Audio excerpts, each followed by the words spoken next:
जमिनीच्या वादातून सख्ख्या भावाची कुऱ्हाडीनं निर्गुण हत्या केल्याची घटना अर्जुनी मोरगावमध्ये घडली आहे। दिनांक 17 जून बुधवारी तालुक्यातील परसाटोला येथे जमिनीच्या वादातून एका व्यक्तीने आपल्या सख्ख्या भावाची कुऱ्हाडीनं वार करून निर्गुण हत्या केल्याची धक्कादायक घटना घडली आहे। या घटनेमुळे परिसरात खळबळ उडाली असून केशोरी पोलिसांनी आरोपी भावाला ताब्यात घेतलंय। मिळालेल्या माहितीनुसार मृतक मोहन मंगरू कवडो वय वर्ष 47 आणि आरोपी नारायण मंगरू कवडो वय वर्ष 44 हे परसाटोला येथील सख्खे भाऊ आहेत।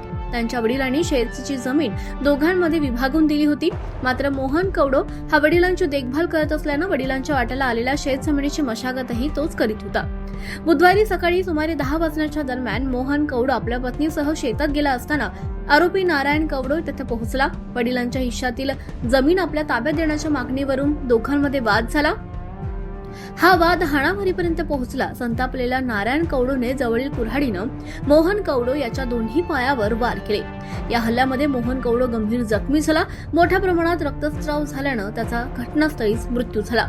दिवसाढवळ्या घडलेल्या या घटनेमुळे परिसरात सध्या भीतीचं वातावरण आहे। या प्रकरणी मृतकाची पत्नी कविता मोहन कवडो वय वर्ष 40 यांनी केशोरी पोलीस ठाण्यात तक्रार दाखल केली आहे। त्यांच्या तक्रारीवरून आरोपी नारायण कवडो याच्या विरुद्ध भारतीय न्याय संहिता कलम 103(1) अंतर्गत हत्या प्रकरणी गुन्हा क्रमांक 108/2026 नोंदवण्यात आलाय।